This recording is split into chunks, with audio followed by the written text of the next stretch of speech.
Quand les temps deviennent difficiles, certains deviennent prédateurs et d'autres des proies. C'est ici que je veux finir. Quand les temps deviennent difficiles, certains deviennent des prédateurs, d'autres des proies. C'est ce que ce texte dit. Je voulais surtout que vous puissiez remarquer ce que Paul dit après. Paul dit dans les derniers jours, les gens seront ceci, ceci, cela. Et direct, il leur cite un cas réel. Souvenez-vous, à leur époque, ils savaient déjà que les derniers temps étaient déjà leur moment. Alors, il cite un cas réel, un cas de leur époque. Vous vous souvenez de ça? Il leur dit, ayant l'apparence de la piété, mais régnant ceux qui ont fait la force, éloigne-toi de ces hommes-là. Il en est parmi eux qui s'introduisent dans les maisons. Il décrit maintenant les situations réelles.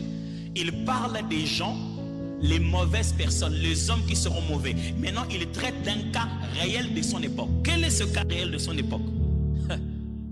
Il décrit des gens. Il dit, il y en a qui vont, ils entrent dans les maisons des gens. Ils prêchent des messages à des femmes. Ces femmes-là qui ont tout le temps un souci de savoir, elles sont jamais rassasiées de la vérité. Elles les manipulent. Je vais expliquer ça tout à l'heure. Et ils savent aller bouffer de l'argent de ces femmes-là.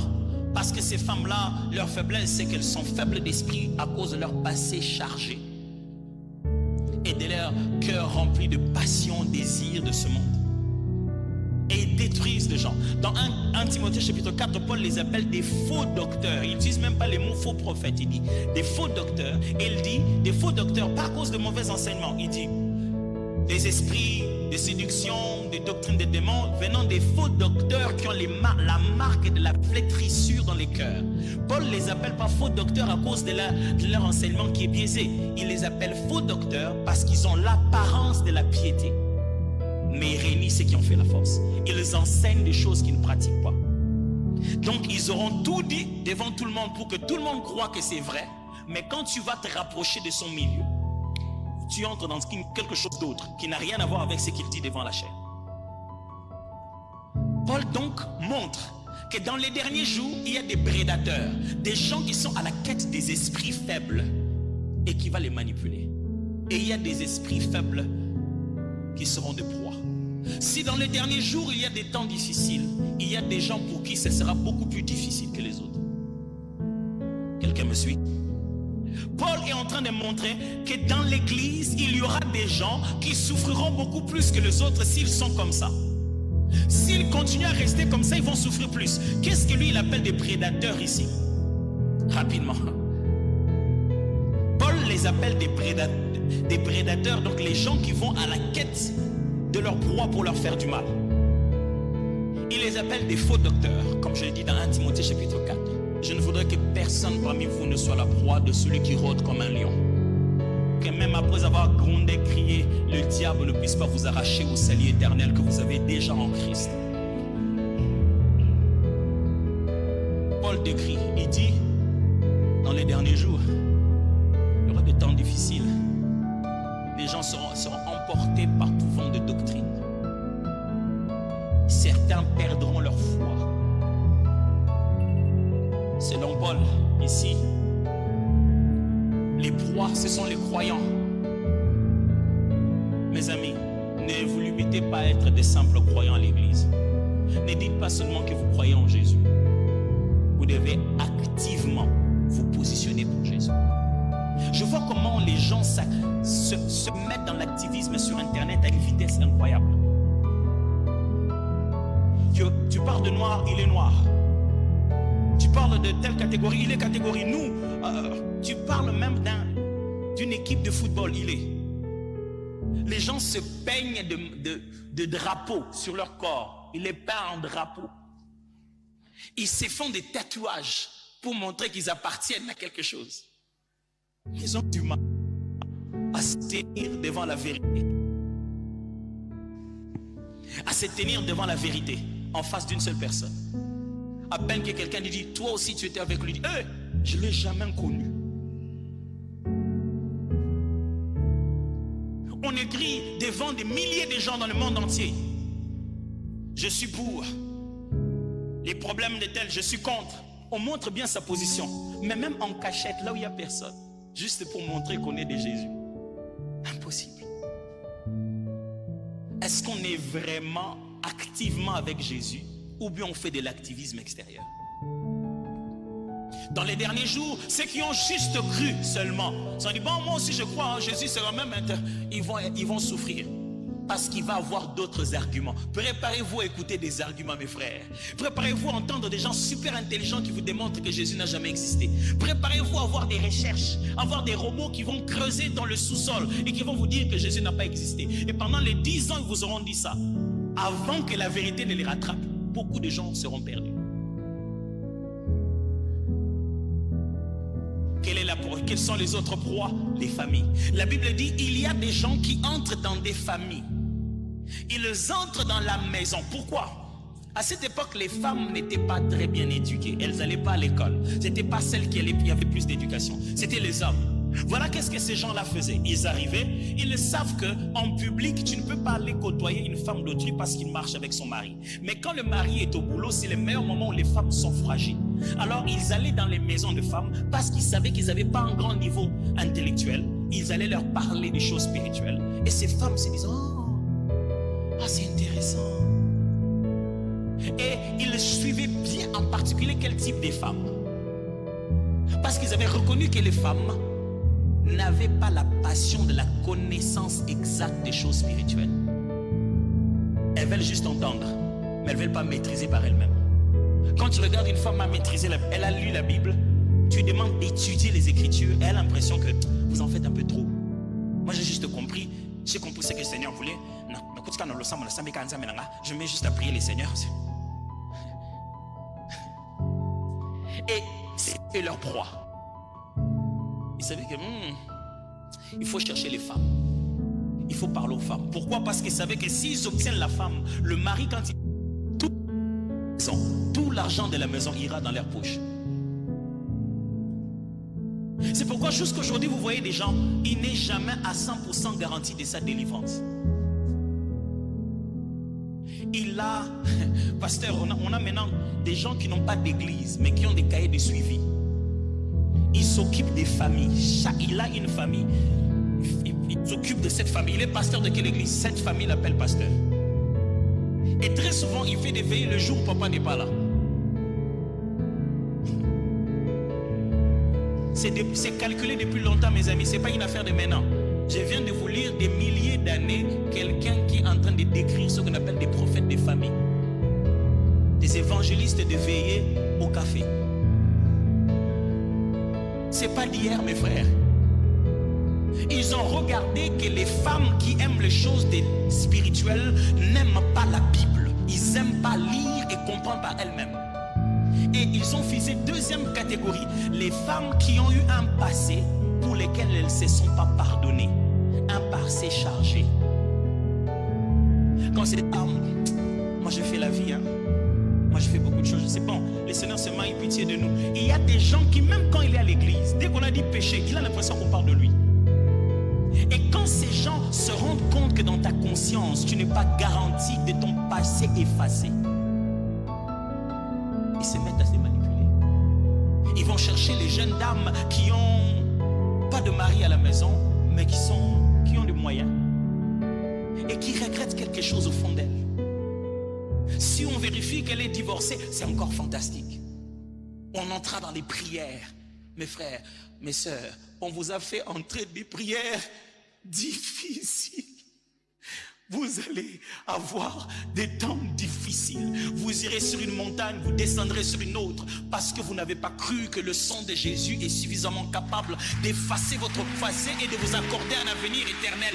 Débarrassez-vous de ces gens. Ils ne sont pas morts à la croix de Golgotha. Vous devez vous décider. Est-ce que vous êtes délivré ou pas? Parce que même les délivreurs en ont marre.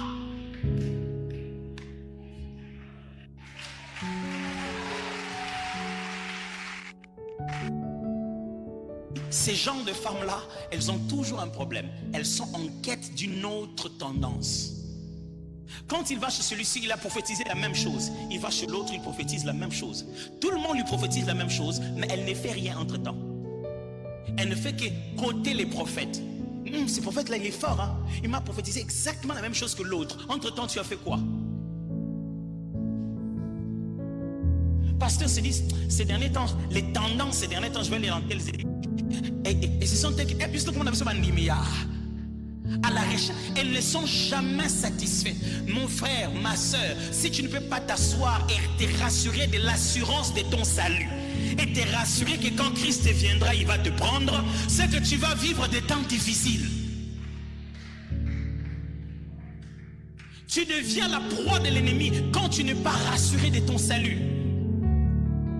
Tu deviens la proie de l'ennemi quand tu commences à avoir un passé chargé. C'est pourquoi quand le présent est présent, traite-les avec sanctification. Parce que demain il va devenir un passé. Et quand il devient un passé, ça risque de te charger pour rien. Frère, je parle des femmes, mais c'est la même chose pour les hommes aussi.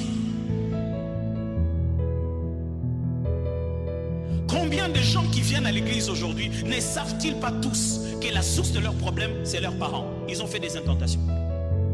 Combien? Tout le monde sait. Les problèmes dans la famille, c'est les parents. Les parents, ils ont fait des choses mystiques. Pasteur, tu es en train de dire que c'est faux? Tu es en train de dire que c'est vrai? Attends que je finisse. Mais le problème est celui-ci, pasteur. Ils pensent que s'ils tuent Pharaon, ils seront plus esclaves. Or, il y eut un Pharaon qui ne connaissait pas Joseph. Et le peuple d'Israël est resté dans l'esclavage. Ce n'est pas parce que, écoutez, Judas est mort, Jésus était resté vendu. Lorsque quelqu'un fait une incantation mystique sur ta vie, il n'a pas le pouvoir, lui, d'aller te sortir de là. Alors qu'on vous fasse pas mentir, va dire à tes papas, va dire à ton père, à ta mère, voilà, c'est eux qui ont dit des mauvaises paroles. C'est eux, suivez-le. Papa, c'est vous qui avez dit les mauvaises choses. Maman, c'est vous. Ils vont faire quoi? Tu sais quand est-ce qu'ils ont dit ça? Dis quand vous étiez bébé, vous savez combien de fois ils ont déjà regretté dans les 25 ans là? Et si vous remarquez bien, toute cette génération des parents sont remplis des problèmes de cœur et des problèmes de tension. Parce qu'il y a un moment bien particulier de leur vie où ils sursautent du mal qu'ils ont fait. Demandez juste de prier pendant quelques minutes. Leur sujet principal, ce sera Dieu, pardonne-moi et pitié de moi. Il y a quelque chose dans leur tête, ils ont mal. Mais ils ne peuvent pas te récupérer. Judas est allé dire aux gens, non, j'avais commis une erreur, récupérer. Jésus dit, hey, l'argent c'est à toi, c'est parti, on ne récupère plus. Ce n'est pas à celui qui t'a vendu de te libérer. Un autre libérateur est venu du ciel. Celui-là, il est mort à la croix de Golgotha. C'est chez lui qu'il faut aller. Mon frère, si Jésus qui libère te renvoie encore chez ta mère qui t'a mis là-bas, ce n'est pas le bon Jésus. J'aimerais répéter, si Jésus qui libère te renvoie encore chez les sorciers qui t'ont mis là-bas, ce n'est pas le Jésus de Nazareth. Le Jésus de Nazareth, il entre même dans les régions les plus inférieures de la terre. Il va dire à la mort, mort, où est ton clé? Donne-moi ça, donne-moi ça. Il récupère les clés. Si ça, ce n'est pas fixé dans ta tête, tu deviens une proie et tu vivras des temps difficiles. Tu croiras que ta foi chrétienne n'avance pas. On a prié, papa, qu'est-ce qu'on n'a pas fait? Papa, qu'est-ce qu'on n'a pas prié vraiment? Pasteur Marcelo Nzambenayo, Nzambeno, ça a quelque chose. Ça n'a rien à voir. Ça a à voir avec que toi, tu as un passé chargé. Tu n'as pas laissé Jésus récupérer ça. Chaque fois que tu te regardes, tu te dis, j'aurais dû, tu aurais dû. Maintenant là, c'est pas ce que tu aurais dû qui compte. Maintenant, c'est qu'est-ce que tu fais maintenant à partir d'aujourd'hui.